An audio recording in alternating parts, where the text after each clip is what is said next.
Assalamualaikum warahmatullahi wabarakatuh. Halo guys, welcome to my trip, my holiday. Semuanya perkenalkan, kami dari kelompok 2 dengan anggota saya Umi Sakina dengan NIM 230341114. Saya Kurnia Berman Tondang dengan NIM 230341010. Saya Anggi Marita Syotang dengan NIM 2303480. Saya Fatika Nadratu Azahra dengan NIM 230340007. Dengan saya Rivaldo Fernanda dengan NIM 2303419. Pada kesempatan kali ini, kami akan membuat video mengenai siklus air guna memenuhi tugas mata kuliah Fisika Lingkungan dengan dosen pengampu Bapak Dr. Noviendri Sudiar, MSI. Selamat menyaksikan. Dadah.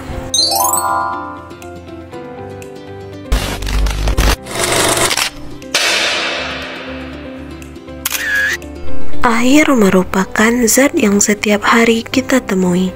Ternyata ia menyimpan perjalanan yang luar biasa. Air tak pernah diam, selalu berpindah, berubah bentuk, dan kembali lagi. Dalam video ini, kita akan membahas bagaimana perjalanan setetes air, mulai dari ia menguap, naik ke langit, membentuk awan, kemudian turun sebagai hujan, meresap ke tanah, kemudian dia mengalir di permukaan dan kembali ke laut. Inilah yang dinamakan dengan siklus air, sebuah perjalanan tanpa akhir yang menjaga keseimbangan bumi kita.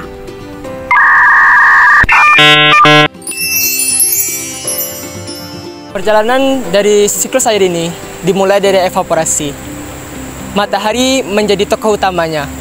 Ketika matahari itu memanaskan suatu permukaan air, baik itu berasal dari sungai, danau, atau bahkan dari tanah yang basah, itu membuat molekul-molekul airnya menyerap dari energi matahari itu sendiri.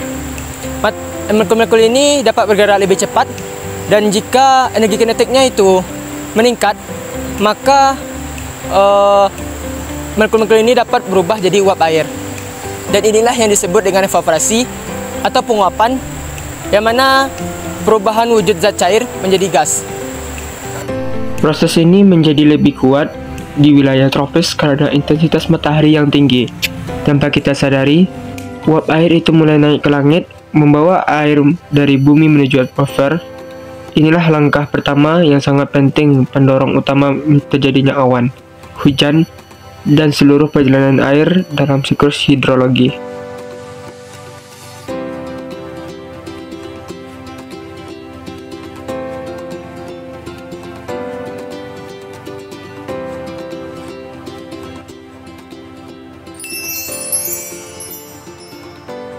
Oke, selanjutnya adalah transpirasi, di mana yang kita ketahui transpirasi adalah pelepasan uap air dari tumbuhan ke udara.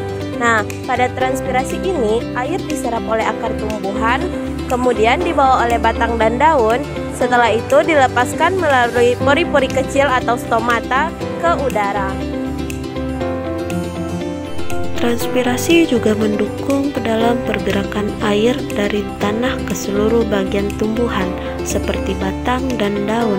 Tanpa transpirasi, sirkulasi air dalam tumbuhan tidak akan berjalan lancar dan siklus air di alam pun akan terganggu. Walaupun terlihat sederhana, transpirasi memiliki peran besar dalam menjaga keseimbangan air di lingkungan.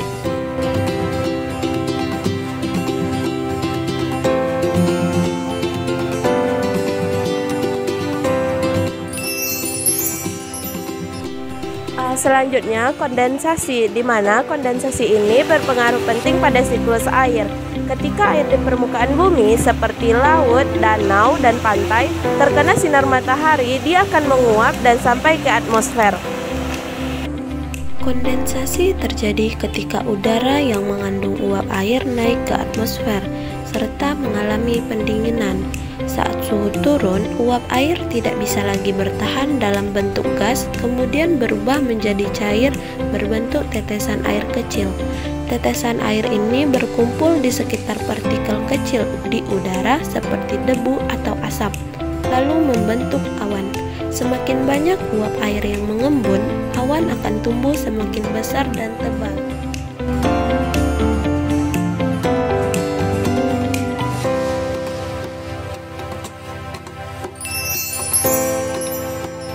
hujan adalah bagian penting dari siklus air, di mana air dari atmosfer jatuh ke permukaan bumi dalam bentuk cair atau seperti hujan dan gerimis, dan dalam bentuk padat seperti hujan es, hujan beku, dan salju.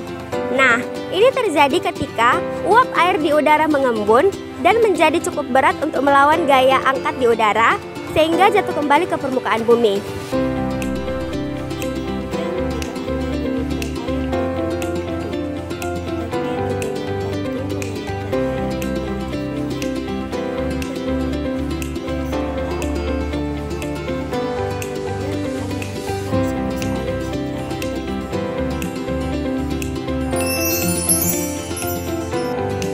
Atau runoff adalah aliran air di permukaan tanah yang terjadi ketika curah hujan yang sangat tinggi melebihi kapasitas infiltrasi tanah.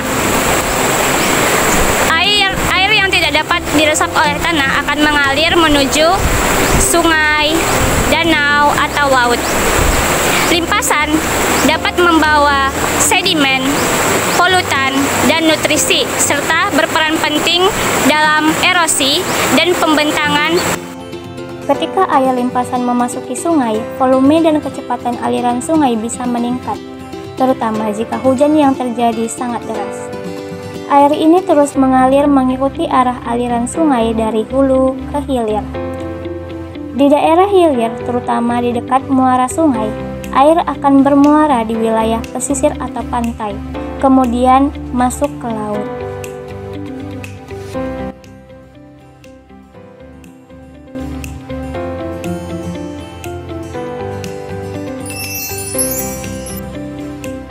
Selanjutnya infiltrasi. Infiltrasi sendiri merupakan proses masuknya air ke dalam tanah. Air yang telah mencapai permukaan bumi melalui curah hujan, kemudian akan masuk ke dalam tanah melalui pori-pori dan celah-celah dari tanah. Infiltrasi sendiri dipengaruhi oleh beberapa faktor, di antaranya ada jenis tanah, vegetasi, kemudian tingkat kejenuhan air. Selanjutnya, air yang masuk ke dalam tanah akan menjadi suatu hal yang penting untuk keseimbangan ekosistem di muka bumi. Air yang masuk ke dalam tanah akan disimpan sebagai air tanah dan digunakan oleh tumbuhan, atau bisa mengalir menuju sumber air bawah tanah seperti sumur dan mata air. Infiltrasi penting dalam siklus air karena membantu mengisi cadangan air di dalam tanah, serta menjaga kelembapan tanah dan dapat mencegah banjir serta erosi.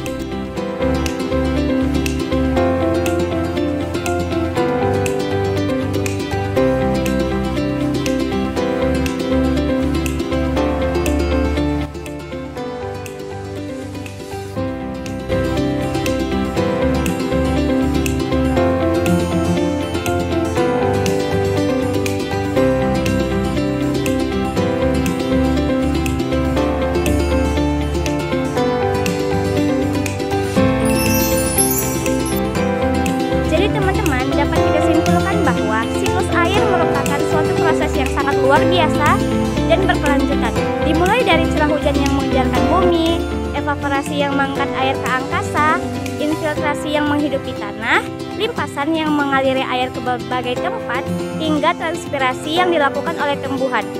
Semua memiliki peran penting. Siklus ini memastikan air selalu tersedia bagi kehidupan di bumi. Oleh karena itu, marilah kita jaga dan lestarikan air sebagai anugerah yang tak ternilai.